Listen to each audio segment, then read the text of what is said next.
Welcome back to the shop. My name's Adam, and here we are again for Saturday Night Special. And I believe this is going to be episode number 76. So I'll start right out and tell you guys that there probably won't be any machining in this video besides some pictures and maybe a couple short clips that I have on my phone. This episode is mainly going to be about some viewer appreciation mail and some new tooling and a couple other things that's going on, okay? So just want everybody to be aware of that. I'm going to try to include a couple things that I've been doing at work. You know, I share pictures of things that go on at my day job, usually on Facebook or Instagram, places like that. You know, just stuff that's going on throughout the day, and I'll share pictures there. And about that Facebook thing, you know, some people get through. I have a lot of friend requests, and I normally accept everybody.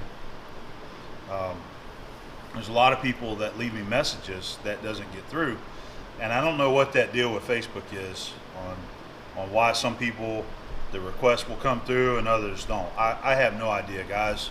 So if you send me a friend request and I don't ever respond to it, or you send me a message and I don't respond, it's probably because it goes into that other folder, and that's what it's called, it's other folder, and I do not check that very often. I have other things to do besides get down there and check other folder. So anyway, I just wanted to mention that because I've had a lot of people tell me that they try to friend me on Facebook and they can't find me, or it won't go through. So sorry about that. But anyway, I do have a lot of view appreciation mail. I haven't showed it last weekend. I didn't get to show it to you, so we've got some things down here that I promised that I was going to share.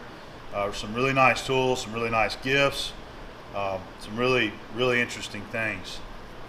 And I've also got a couple new tools I'm going to pull over here, some stuff that I had bought and I want to share with you.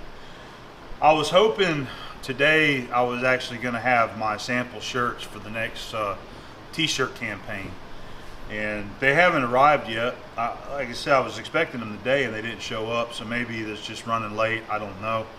But that's going to be coming real soon.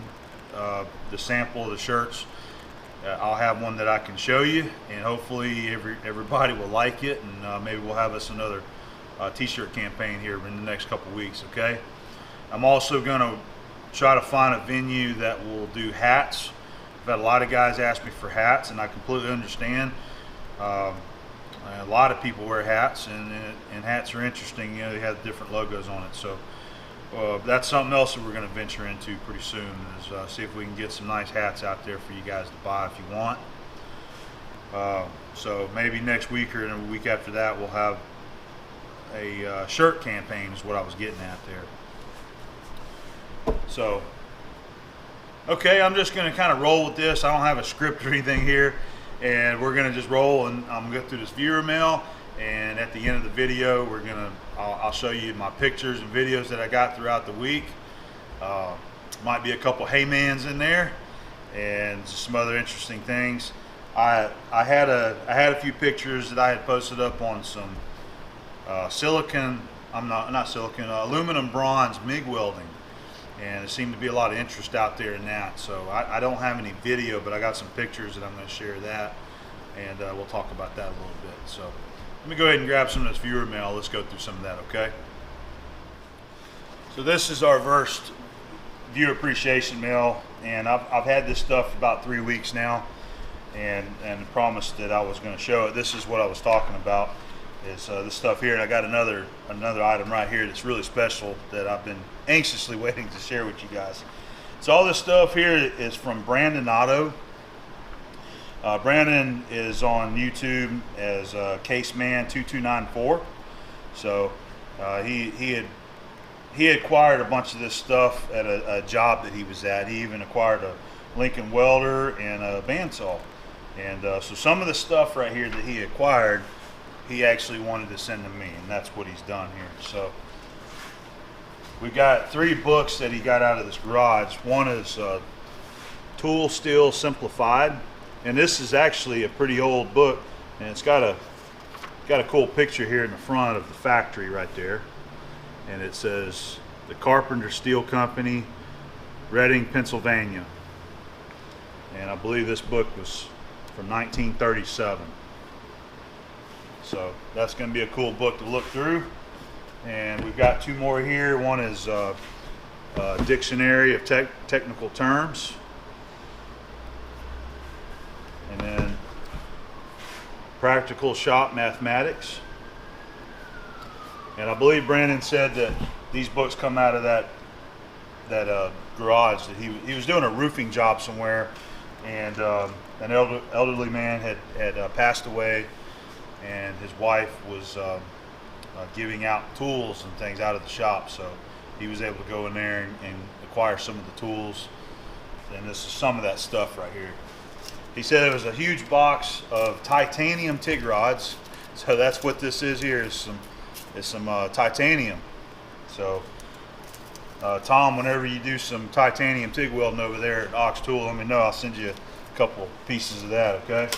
All right, we got a C-clamp. We got a couple C-clamps in here, and a pry bar, and some sandpaper, and then we got a big old set of these box-end offset style wrenches that are ratcheting. I believe Brandon said these were his that he wanted to give to me. This is a nice little C-clamp. That's a Cincinnati, and it's got Bill C inscribed on there, so that's a cool little C-clamp. I love these little small ones. There's a shackle in there. Okay, so that's all this stuff right here. I want to go ahead and show you the what I would consider the hot ticket item that Brandon has given me, and that is this guy right here. Nice little miniature Wilton bullet vise with the the power arm. This is the Power Arm Junior, and it's mounted to this piece of flat bar right here. And I have never personally owned a Wilton vise before. Wilton makes a very nice vise. We've got them at work, and I love them. And I just love this little thing right here, and it works nice too, man. This little power arm. So this is the first time I've ever seen one in person. I've seen some of the other guys across the YouTube channels show Wilton vices, especially Tom. He's got one of these right here. I believe my buddy Chuck, he's got one. But I mean, look at this. This is really nice, man. So you can move this thing anywhere you want, and then just pull that arm over, and it's there. It's locked in. And a neat little addition that the owner had done to this vise is he's made some copper soft jaws for it, and he extended this one side out a little further, and he's got a couple V's in there so you can hold little tiny rods. And it's just a sweet little vise, man. It's just nice and smooth. So I think we've got us another vise that we can use down here on the rotary welding table. That'd be pretty cool. But I had been anxious about showing this on video and sharing it with you guys, and I told Brandon, I said, man, that is just one awesome gift right here, is to get one of these little bullet vices, you know, especially as a gift. So I had no idea he was sending it. He didn't tell me what he was sending. I just got he sent 2 boxes, and this was in one of them right there. So very nice. I'm going to treasure this tool around this shop.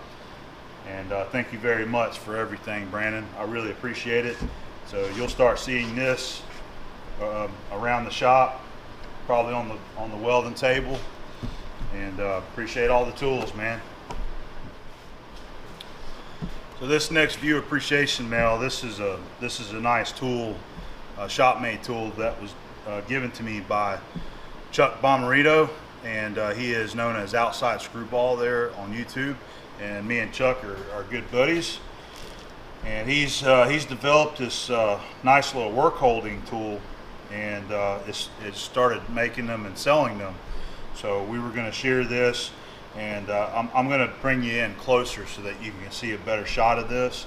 And I think what I'd like to do is go down to the mill and show an example of how these screwy balls are put to use right here.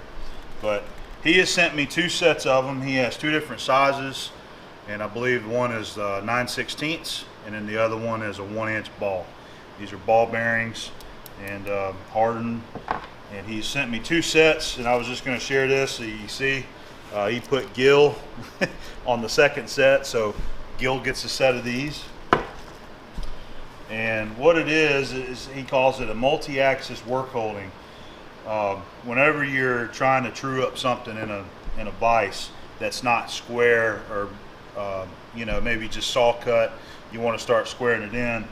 A lot of guys stick a welding rod in on the movable side, or something like that, and this will take its place of that. You can put this in on the moving jaw side and push the piece flat against the back, the fixed jaw, and use it that way. So tell you what, let me pan down with the camera and give you a closer shot of this. Okay, hopefully you can see this a little bit better. I put you in zoom mode. Really nice grinding job, Chuck. They look really nice. Okay, so we'll use this piece as an example. You know, if you clamping this, now this is a piece of cold roll, but it's got some rust and stuff on it. But if you had a piece that's kind of unsquare, you put it in the vise, and you put the ball between the workpiece and the moving jaw right there. Okay, so I'm sorry, I'm showing it the wrong way. You actually put it that way. You put the radius against your workpiece like that, and the flat against the moving jaw, and then you square it up that way. And then you do your standard practices to rotate it and get it. And by the way, he's got, you know, the instructions here, and he even tells you that the screwy ball applies extreme pressure against the part, and it is typical that the part being held will deform and receive a dimple or depression where the screwy ball was positioned. You will need to leave final machining allowances so that this can be removed from your part. So he is taking that into consideration also. It'll leave the little dimple there. So maybe in a little bit we'll go down to the mill and set the vise up, and we'll just give a little demonstration for this. I'm doing this because you know, Chuck is a friend, and he is making these, and he's selling a few to try to help support his shop there. You know, he doesn't run his shop to make money and make a living, but little things like this will help him in his shop and acquire tools and things like that, his video work. So we're gonna help out Chuck the best we can and give a little demonstration of that. Okay, so here's our quick little demonstration for the screwy balls made by Chuck over at Outsidescrewball. I'm going to use this piece of stock here as an example, and if you guys pay attention to my videos, you should recognize this block of steel. It usually sits over on my Victor lathe. Okay, so this is the same material that I was talking about whenever we go to make the toolmaker's vise or the machinist's vise for the toolbox giveaway. I've got a big piece of this steel right here. This is 3 1/4 square, and I do not know what the alloy is, but I do know it's something strong. I'm assuming that it's like a 4140 or something of that line. So recently I have actually cut a slab off of my big piece, and I sent it to Stan. Stan is going to do a hardness test on it. He's going to heat treat it and test it, and if this ends up hardening suitable enough to make into a vise, then we're going to use a piece of this stuff. So anyway, that's the condition that it's in. I mean, it's been around a very long time, and you can see it rusted a lot. And this piece is, I mean, it's basically been a doorstop for a long time. So anyway, you're going to mill this flat, right? You can take and use one of Chuck's screwy balls here, all right, and put the flat side. Let me see if I can do this so I don't block the camera here. Put it against the moving jaw, okay, the radius against your workpiece. Snug it up so that it pushes the backside square. All right, so that's the primary use for it right there. Unsquare pieces that you want to hold, and you want to position off this backside right here and work off of that. All right, so this is just a smaller version for doing smaller work if needed.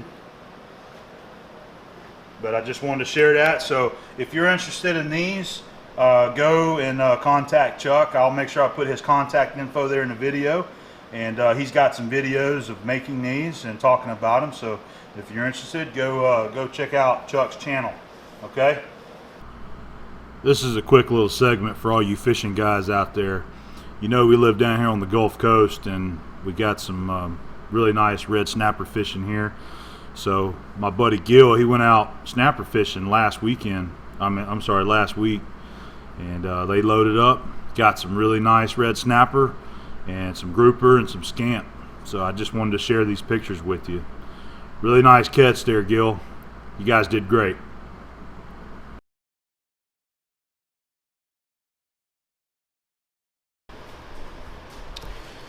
So we got another gift from our friend Joe Hale down in Tampa. Joe's the one that makes me the red dirt rub that I really like, and I use that quite often with my grilling. It's excellent for chicken. I use it probably more on chicken than anything else, but it's really nice. So he made up a fresh batch, and he sent me a refill from a jar. So thank you very much, Joe. And Joe also works for a fastener company, and he remembered that I was looking for a shoulder bolt for one of my Milan heads down there.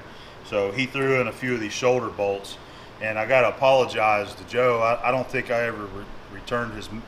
He had asked me in an email what size I needed, and I meant to measure it and get back to him, and I never did. So I think he just grabbed a few different size shoulder bolts and put them in the box right here. So I'll give this one a try. I don't know if it's going to be this or what, Joe, but I'll check it out and see if it fits, and we'll let you know. But anyway, thank you very much for the red dirt rub. This is some good stuff, man. You need to try to market this somehow, man. Make it and sell it, because it's good stuff. I'd recommend it. It's got a nice sweet taste to it. You know, I believe it's got a lot of paprika in it, and there's a little bit of brown sugar in there and some other stuff. But it's not a real salty rub. It's more of a sweet taste. So, and a little bit of a savory there. So, thanks, Joe. I appreciate it, man.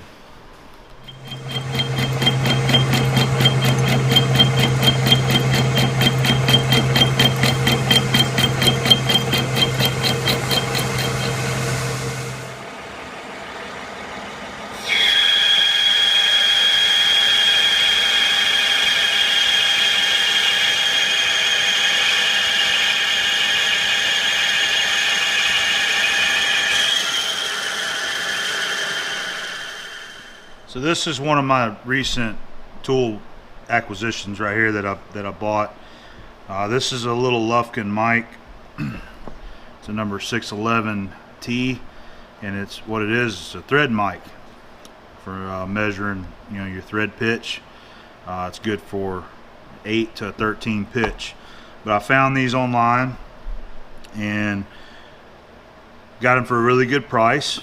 And I thought they were in good shape, so I went ahead and picked them up. And these things, this mic is basically, to me, it looks like it hasn't been used hardly at all.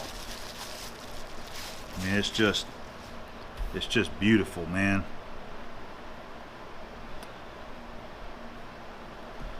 So there's you can see the anvil.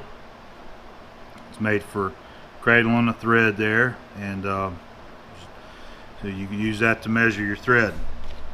I actually do not have any of these mics. This is the first one that I've ever had. So I would like to possibly acquire some more of these, buy some more. The guy that I bought this from, I asked him if he had any more, and he was going to look to see, because he's been selling a lot of machinist tools. So very, very nice mic. That is, look on the front of the box here. It says chrome clad, non-glare finish, rust and wear resistant. I like their I like all that, how they label all that stuff. And it's got the books, got the original books here. Saginaw, Michigan. So we got the directions for adjusting. We got the spanner.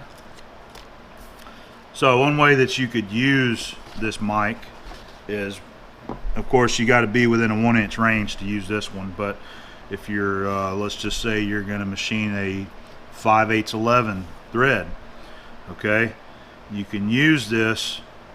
For one, you can use it as if you have a sample.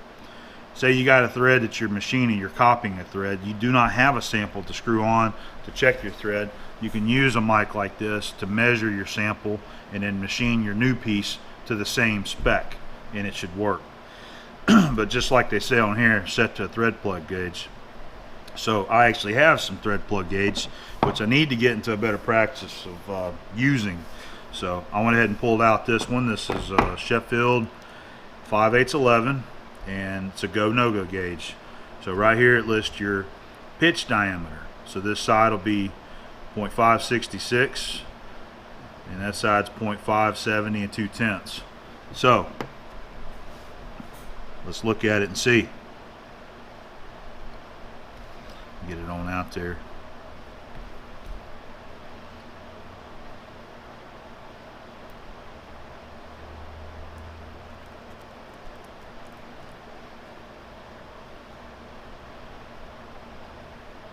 There it is.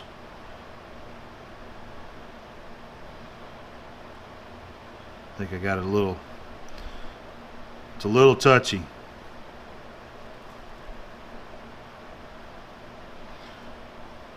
That's 566 right there.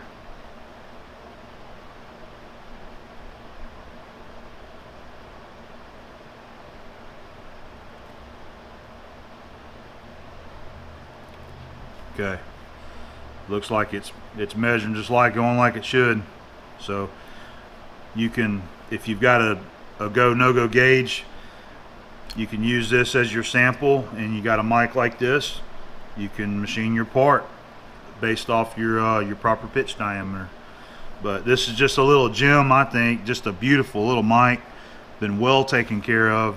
I do not know what the vintage is on this, maybe somebody can tell me, but it's a nice little mic, and I would like to start finding some more like this.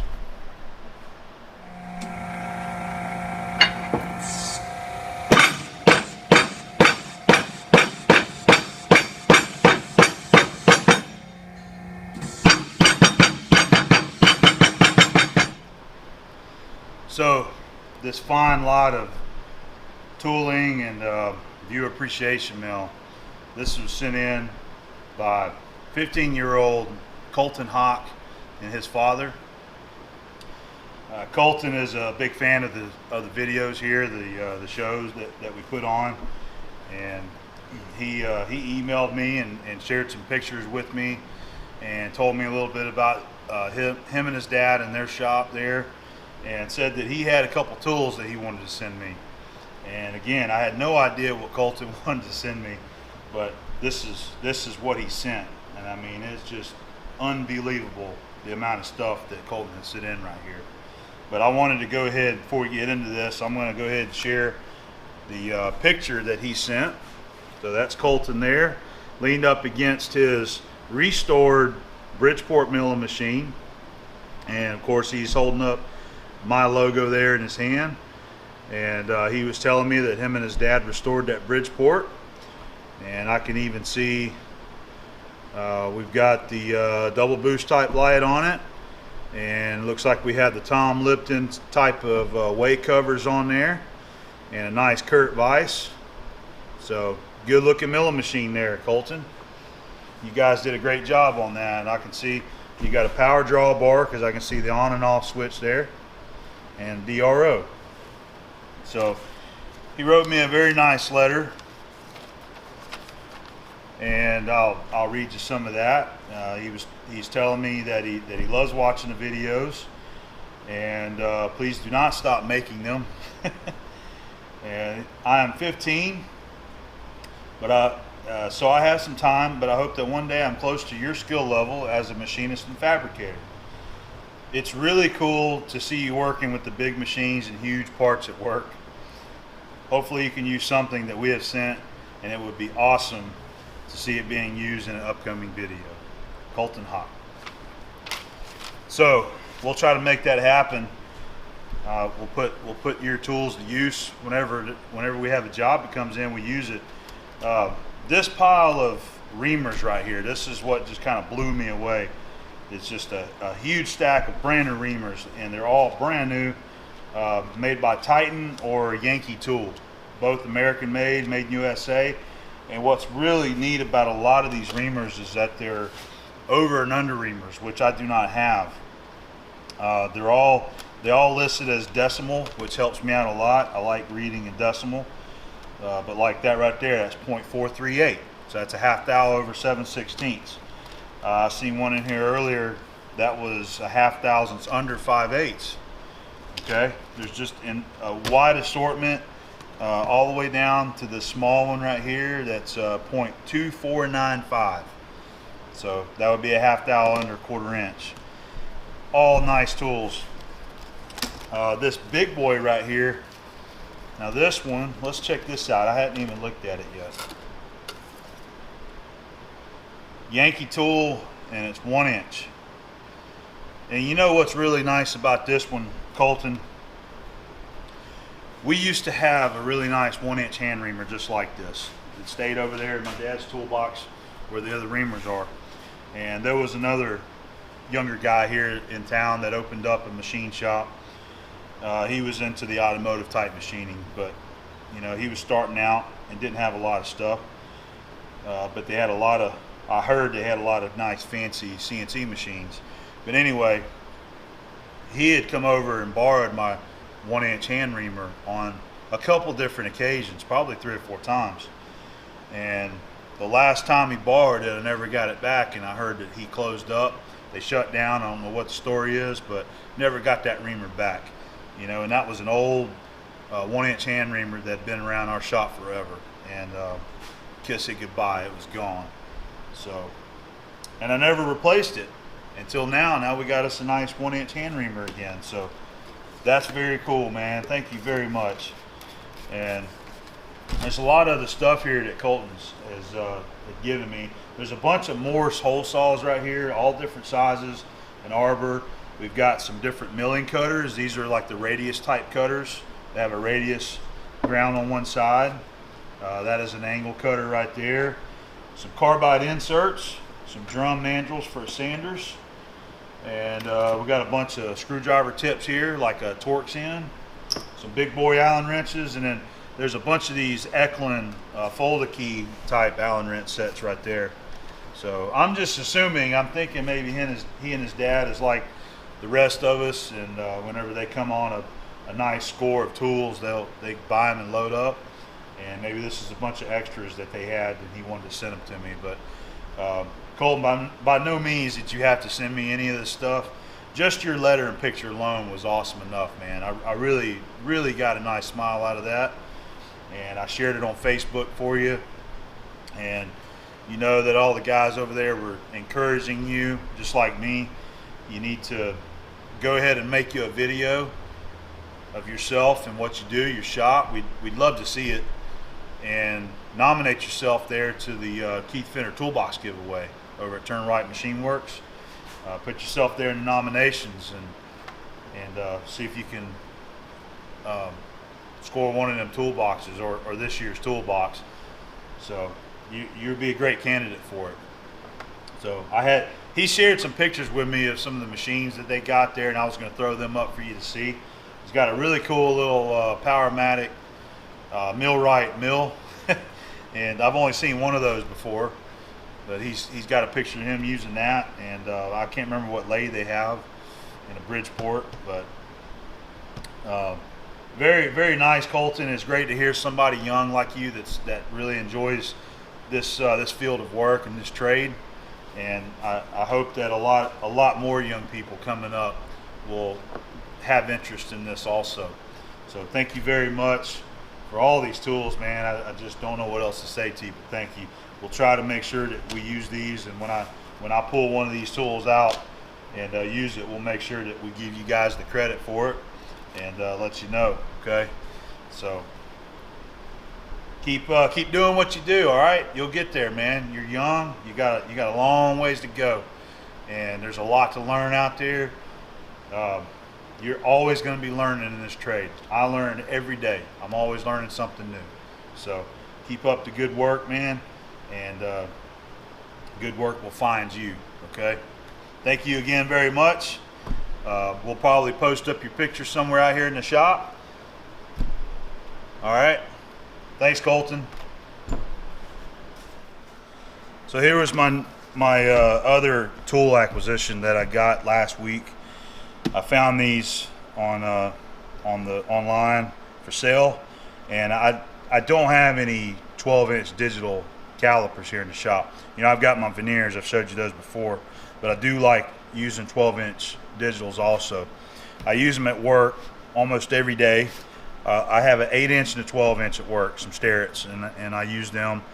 Just depends on what the job is, but I grab either one of those and I use them. So I found these, and we made a nice little deal on them. So I picked them up, and they're in great shape, and they were even certified last year back in October.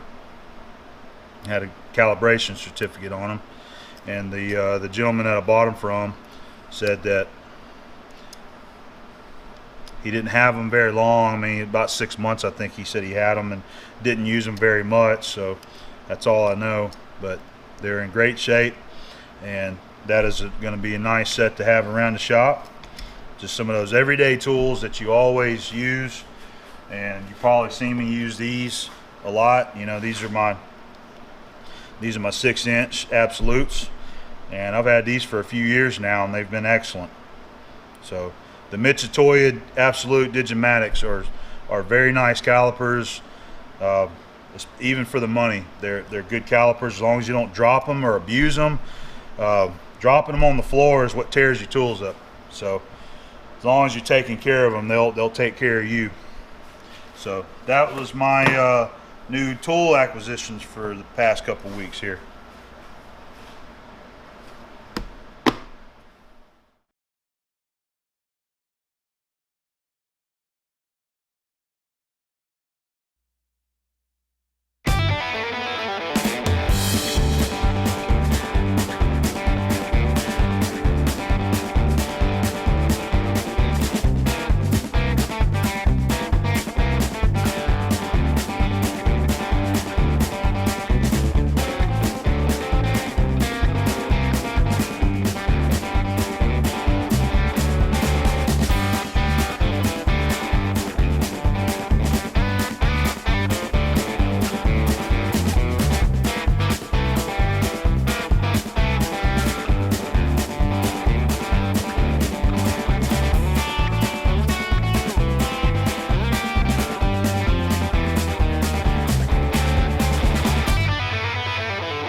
So here's another job I've been working on, and it involves some aluminum bronze MIG welding. And I'd posted a couple of these pictures over on Facebook, and it seemed to pull a lot of interest there. Guys not realizing what it was about, but yeah, you can buy that wire for the MIG welders there. And one thing you got to use is a respirator. You can see me using my respirator there. That's a welding shield also, and you need to have it well ventilated. So I weld with the door open, and I got a fan next to me that's drawing all of the fumes away from me as I'm welding. So those were some pretty cool shots that my coworker there took for me while I was welding it up. But it's very temperamental, and you can see I do a weave back and forth across the wear band just to build it up. That's all I'm doing, is just doing a build-up pass. But once you get all the perimeters set right, it does a good job, and it'll actually look pretty nice. That was one of my little cool pictures that I filtered out right there. So I got a couple shots here in the lathe. Once we weld it up, we set it up in the pacemaker and machine the wear band back down to size. Pretty easy job. Not a whole lot to it. And once we get them all machined, there's 5 tubes you have to do this to. And once you get them all machined, then I do a pre-fit on it to make sure that all the tubes slide in each other. The wear band that I'm machining is like a guide bearing. So this is me fitting them together, and you can see how they actually fit together here in this last shot.